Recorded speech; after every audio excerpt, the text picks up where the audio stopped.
He cheated on me and got the other woman pregnant, and I filed for divorce. We got married straight after but broke up, and then got back together. Right now, they are still together, but their relationship is turbulent, to say the least. Because of this, they often find themselves in financial difficulty, and their recently turned 6-year-old daughter has suffered because of it. I'm not part of her life. I never could be after he cheated, and my son is kind of the same. He was old enough to realize that Dad moving out and in with another woman who was giving him a baby sibling meant that Dad had likely cheated.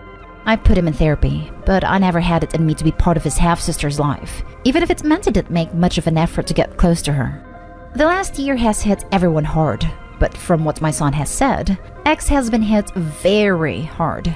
Things went to crap in his house, and he spent thousands fixing the roof, then a plumbing issue, and then a broken window. It was X's daughter's 6th birthday 2 weekends ago. X's parents always took care of getting my son a gift from him to his half-sister, but they never really got her much. X emailed me about our son. We needed to discuss medical stuff about our son, and then dropped stuff about buying his daughter gifts into those emails. I told him I would not be buying gifts when he kept dropping it in despite my ignoring him. My son said his half-sister got basically nothing for her birthday. Nothing special anyway, and she was sad. Max told me it was my fault, and I should have got her something as the mom of her brother. I was venting to one of my friends about it, and she said my ex is kinda right. That she was the affair child and she ended up in the spot of never being as wanted as her half-siblings, and feeling the impact of less people making less effort. Am I the a-hole? Now for the top comments. Not the a-hole. I really think the word audacity fits the situation. You're not the kid's mama/auntie. She's the kid of the side piece who backstabbed a married woman. You have zero responsibility to do anything other than not be mean to her kid or not block your son's relationship with her kid. Demanding you spend your money to please her kid? No. Yes, except I'd be more upset with my ex since it was his marriage and he cheated. Not stay home. Not stay home. Why isn't the ex buying a gift for his son to give his half-sibling? Isn't that usually how it works? You never ask the cheated on person to buy your new kid a present. Ever. Not stay home. The child is innocent, but you owe them nothing. You and the child have no relationship, and they should not expect anything from you. Info. How much time does your son spend with you and your ex? We had shared custody, but since last year he has been spending less and less time with him. If your son feels that he wants to provide her with a holiday gift this year, as in he decides as a big brother to do this not because his dad is guilt-tripping him, you could support him in doing that. You aren't obligated to finance such gift, but helping him to choose something age and interest appropriate might be a good bonding moment as mom and son. It could be an opportunity where you're actively acknowledging that the child is an innocent party without diminishing the shared pain that you and your son have from the entire situation. Completely agree that you're not the a-hole here, and based on what I've seen in my own family tree, start getting hands-on about responsible finance habits with your son if you haven't already. That includes setting boundaries. I wouldn't be surprised if your ex starts asking your son for help once he has a stable income of any sort. My ex told me it was my fault and I should have got her something as the mom of her brother. So, he's one of those guys who just pulls complete nonsense out of his butt? I would have fell on the floor laughing. Yeah, the child is blameless and is in a hard spot. But she also has absolutely nothing to do with you. There are hordes of innocent children in tough situations, and you owe this girl nothing more than you owe any other impoverished child. Also, the fact that your ex is so entitled to think you're obligated to fund his affair child's birthday gift is just total horse manure. With that sense of logic and entitlement, no wonder his life is in the toilet. Not the a-hole. Next story is titled, Am I the a-hole for demanding my ex give me back my family baby blanket after learning truth? This happened a few weeks ago. Baby girl I, 27 male, thought was mine has another father. 3 months after she was born, I posted pictures of her with my ex-girlfriend of 5 years. Guy reaches out to me saying he was with her, had no idea she was in a relationship, and baby might be his. Well, as it turns out after we did a paternity test, I'm not her father. My ex moved out of our apartment with her daughter and living with her mom for now. I've still been pissed off and hurt. Then I found out she took the baby blanket my great-grandma made herself when she moved out since I couldn't find it anywhere in my apartment. It's been passed down in our family whenever a new baby is born. Wanted to pass it down to my kids, so that's why I was given the blanket when my ex got pregnant. I drove to her mom's house and demanded she give the blanket back since I want to have it for my future kids. My ex didn't want to. I don't know if it to be petty because it's not like she doesn't have other baby clothes, blankets, and stuff. But she claimed it was a gift for the baby, and you can't demand to be given a gift back. My argument was that the gift was meant for a baby that I was tricked into thinking is mine, and I would like it back because neither of them is my family anymore. We fought back and forth till she gave it to me. Her mom was telling me crap the following day. Then she went and complained on Twitter that I stole our baby's blanket. Most of our friends are calling her nonsense because everyone knows what went down. But still there are some who think I went too far with demanding to have the blanket given back. I'm not sure why. It's my family's blanket. And in the future, I want that for my actual kids. Not let it be taken by someone who lied and hurt me. Am I the a-hole?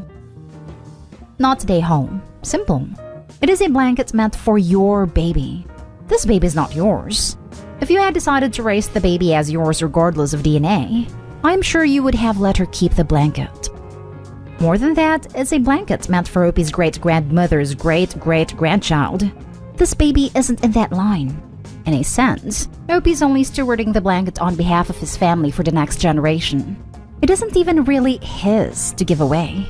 Ex-girlfriend should have had the grace to leave it behind when she moved back with her own family. Not stay home. Not stay home. Put her on blast on social media with, and wanted a family heirloom intended for my child back. She lied about me being the father. Let me and my family get attached to baby that wasn't mine. Which is really worse here. Ditch anyone who sides with her after that. Everyone who's telling me this knows what she did to me, but they're looking at it like I'm taking this out on the baby by taking the blanket away. It's a family heirloom, not some random blanket you bought at Walmart. You aren't taking anything away from her baby. A baby does not need a blanket to survive. Not stay home. It's a family heirloom and that's not your baby. I'm sorry your ex made you believe the child was yours. I'm sure that was hard news to receive.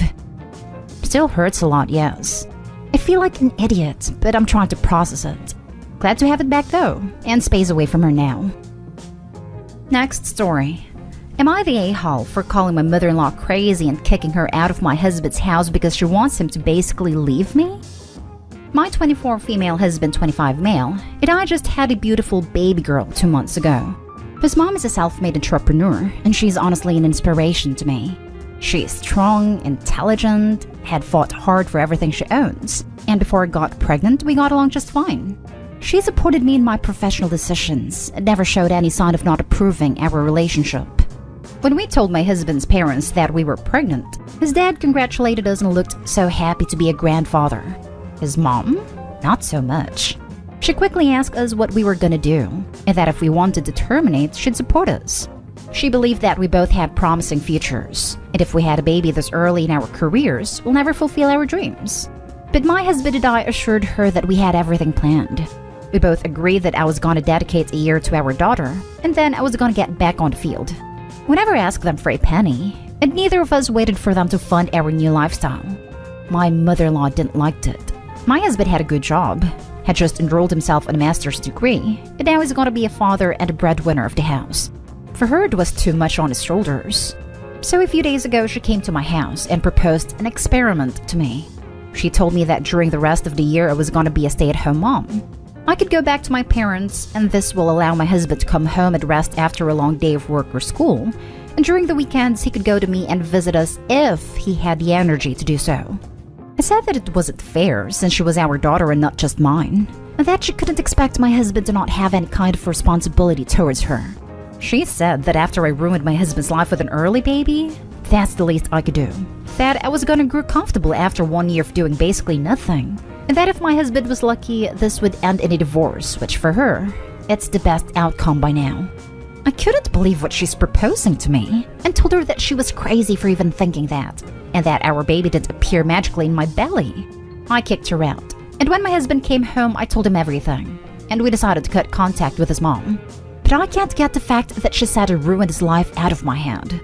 I'm not planning on being a stay-at-home mom forever, and to be honest, I do want to get back to work. I'm an architect while my husband is an engineer, and I very much enjoy my career. He does come tired from work, but our baby isn't a big problem. She doesn't rip her lungs out when she cries, and we get to calm her very easily.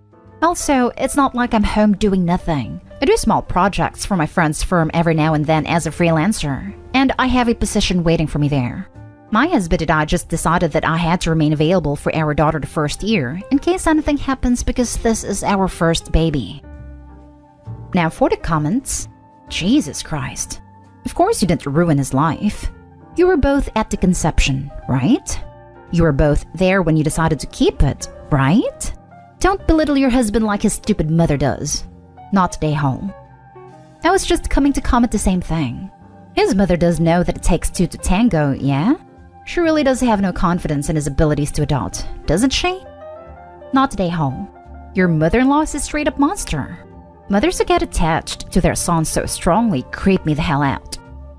It was bad enough she suggested to terminate the baby, but her behavior now is just bizarre. Not today, home. Not today, home. Not only is your mother-in-law a jerk for saying something like this, but my parents waited to have kids, and my mom regrets it, as does my dad. They are not in their prime, and with a 7 and 10-year-old, it's hard on them. I'm entering college. Big jump in ages, I know. And my dad says how he had to actually ask for a downgrade in work and pay because he couldn't do as good a job to care for my siblings. My mom is in menopause, while my sister is going through puberty. It's like a war zone in the house. Have a child when you can enjoy it. You can enjoy your daughter now. You have everything planned. You're doing great. If your husband had a problem with this, he would say so. And he definitely wouldn't have agreed to cut off his mom if he agreed with her. I am not saying having a child later in life is bad. Just it's best for different people at different times. My parents would have been better having children at a younger age, while others may do better at an older age, while others shouldn't have kids. I'm sorry if my answer seemed negative towards any age group or parenting. Edit. Thank you all for all your inputs. My mother-in-law hasn't always been like this, but after we decided to have the baby, her behavior changed completely. I'll answer some of the questions you left. Again, thank you so much. Now for the last story. Am I the a-hole for losing my temper with my sister after she kept trying to get me to move with her and her family? I'm 27 female, and my sister is 32 with 3 kids and married. When I graduated from high school, my parents decided they wanted to move back to their home state. I stayed with my sister for 2 years while I worked to save money before going to college. While I am grateful to my sister and her husband for letting me stay there, I had no privacy whatsoever. My sister charged me an outrageous amount for rent when she told my parents she wasn't going to, nearly half my small paycheck, and I was expected to watch and babysit my nieces and nephew at a moment's notice or just because. Like one morning, I woke up to not only my nieces and nephew, but their friends all in the house, and my sister and her husband had left to go to New Orleans without telling me. I was suddenly responsible for 3 kids plus their 4 friends. They were gone for 2 days. I missed work because no one else could watch the kids. I moved out as quickly as possible and now stay in a small apartment. It's not the best, but it doesn't have rats and roaches, and I have a roof over my head. I also currently work full-time instead of part-time. Lately, my sister has been on this kick about us moving back in together. I don't know what has brought this up. Something about how in other cultures families live together forever or something? Her and her husband have been making plans to move to Washington for better jobs and schools. Let me just say I am happy with the small town we live in. Will I like to move one day? Yes, but on my terms. She's been trying to convince me to come with them and live with them again. Each time I have declined because I know full well what will happen if I move back in with my sister. I voiced my concerns before, saying that I like living alone because I have my space, peace and quiet, privacy, and I'm planning on going back to school in the fall.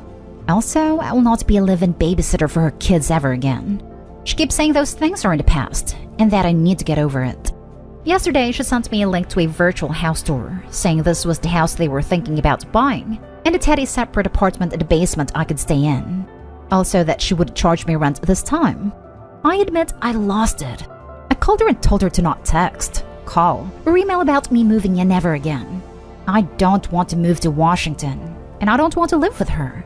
She called me ungrateful and claimed she only wanted to help me get out of this town, but I hung up on her. My parents called me later on. That today I need to apologize because my sister only wanted us to stay a family, and I didn't have to say what I said. Am I the a-hole? Not the a-hole. She wants a babysitter. Tell your parents that she charged you rent and did not pay you for babysitting. Also tell the parents that indentured servitude does not mean family. Info: how much do your parents know about what your life was like living with your sister? And if they know, do they care? Oh, they know. It came out a couple years ago about what happened, and all I got was, well, you were living with her. It was the least you could do for her. I paid rent, cooked, cleaned, and of course watched the kids. I was only working part-time, and she took $275 of my $400 paychecks. Lately, my sister has been on this kick about us moving back in together. I don't know what has brought this up. She needed a live-in babysitter that pays rent. Nobody else is going to do it, so she and your parents will hound you. Not day-haul. I don't know what has brought this up. She's probably pregnant again. I hope not. She said she's been reading about how in some cultures, whole families live together. Parents, grandparents, kids, uncles, aunts, and etc. And wanted us to be closer as a family. I don't know if she's talked my parents into this.